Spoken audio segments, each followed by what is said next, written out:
Fellow Biafrans, sons and daughters of the soil, my dear family. I need you to carefully listen to the contents of this broadcast by Nwaogu. This fourth DOS has been doing unimaginable things internationally. Honestly, if you think Biafra is not possible or Biafra will never come, I think you might be joking, because the kind of deliberate attempt, you see, that restoration of Radio Biafra that Nwaogu said he's going to come about.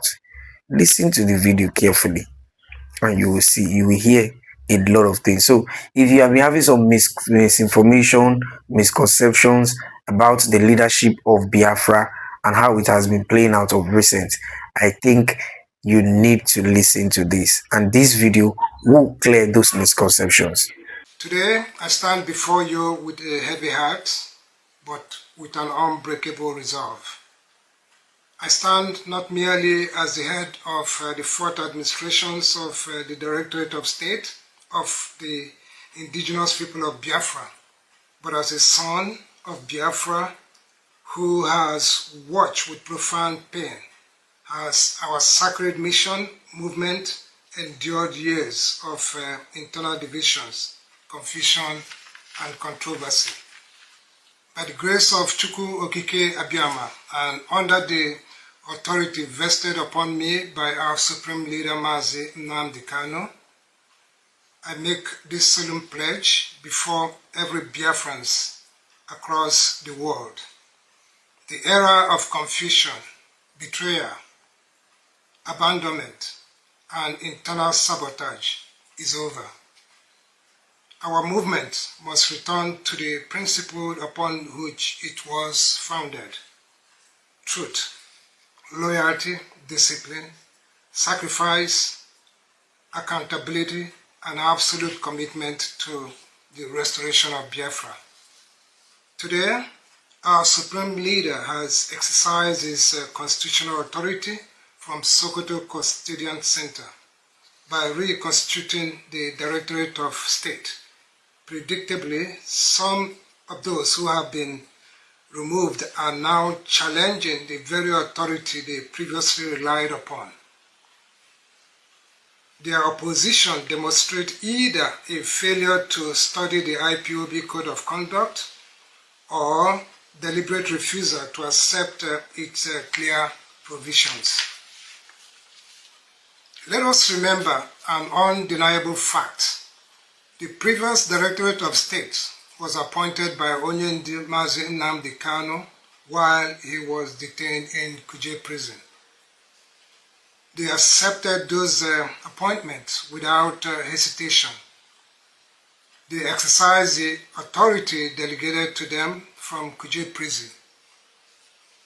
At no point did they reject those appointments on the ground that the Supreme Leader was in detention or incapable of exercising his powers.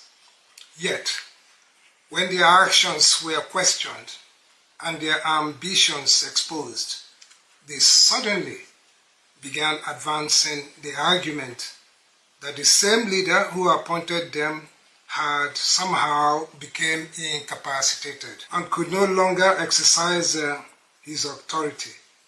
This contradiction speaks for itself.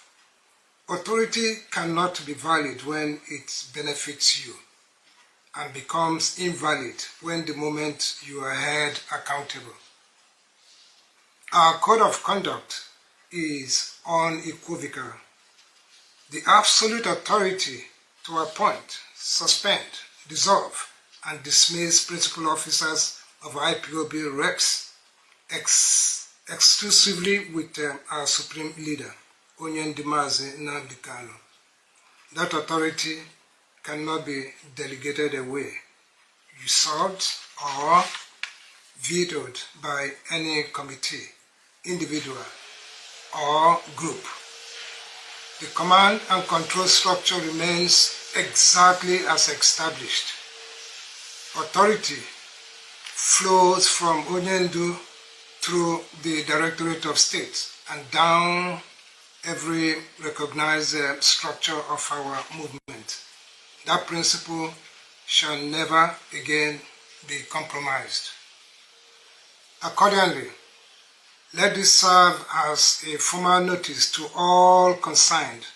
Any individual or group that forcefully presents itself as the leader of IPOB purports to exercise powers it does not possess, or use the name, identity, insignia, or structure of IPOB for fraudulent or unauthorized purposes, does so entirely at its own risk.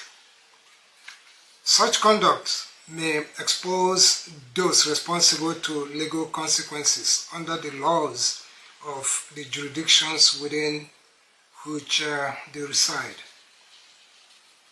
Our governing document, the IPOB Code of Conduct, has been formally communicated to governments and relevant authorities in countries where IPOB maintains recognized structures. Should dispute requiring judicial determination arise, we are confident that the relevant courts will examine our governing framework and determine the rights, responsibility, and legal consequence in accordance with the applicable law and the evidence placed before them. Our movement is governed by law, not by personality, by constitutional order, not by disorder, and by discipline, not by opportunism. My fellow Biafrans, we must move forward with purpose. One of the first priorities of my administration is the restoration of Radio Biafra. That powerful voice, which educated, inspired, and mobilized millions, has remained silent for far too long. We are determined to restore it so that the authenticity voice of our struggle will soon again be heard throughout the world without distortions or manipulation. We must also never forget our brothers and sisters who remained in various detention centers and prisons across Nigeria because of this struggle.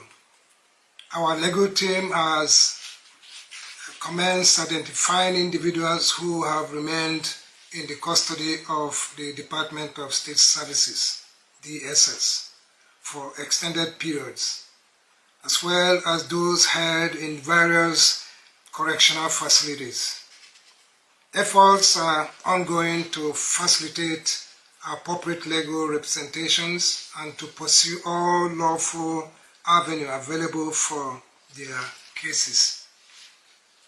A movement that cannot care for those who sacrifice their freedom for its cause has abandoned its own conscience. My administration is committed to ensuring that every genuine Biafran, prisoner, and their families remain the attention, welfare, and support they deserve. My administration is committed to ensuring that every genuine Biafran, prisoners, and their families received the attention, welfare, and support they deserve. Furthermore, the administration recognizes the importance of ensuring that welfare arrangements for members of the Eastern Security Network are administered in accordance with the movement's established policies. Measures are being reviewed to improve the management of welfare support and to strengthen oversight and accountability for resources allocated for their purpose. Equally important is the financial accountability Every contribution made by Biafrans across the world represents sacrifice. Those resources belong to the movement, not individual. Our administration will restore financial discipline, transparency, and confidence throughout every structure of IPOB. My administration will provide weekly updates regarding the legal proceedings involving our supreme leader, Nnamdi Kanu. Our people deserve accurate information, not rumors, not propaganda or confusion. Despite the challenges of the recent years, I stand before you filled with hope. Our diplomatic representative continues to engage constructively with friends of justice across the international community. And we remain optimistic that significant progress will emerge. My dear brothers and sisters, this is our moment of renewal. Let us put bitterness behind us. Let us rebuild trust, restore discipline, and strengthen our unity. Our strength has never, rested in personalities, but in our collective convictions that our people deserve justice, dignity, security, freedom, and the right to determine their own future. The ship of Biafra is back on course. To every genuine Biafrans at home and throughout the diaspora, I say stand firm, remain peaceful, disciplined, and united. Protect the integrity of our movement. Together, under the leadership of Nnamdi Kanu, we shall continue this historic journey until our objective is achieved. May Chukwu Okike Abiyama continue to bless, strengthen, and protect every genuine Biafrans wherever they may be. Biafra will be free. Thank you.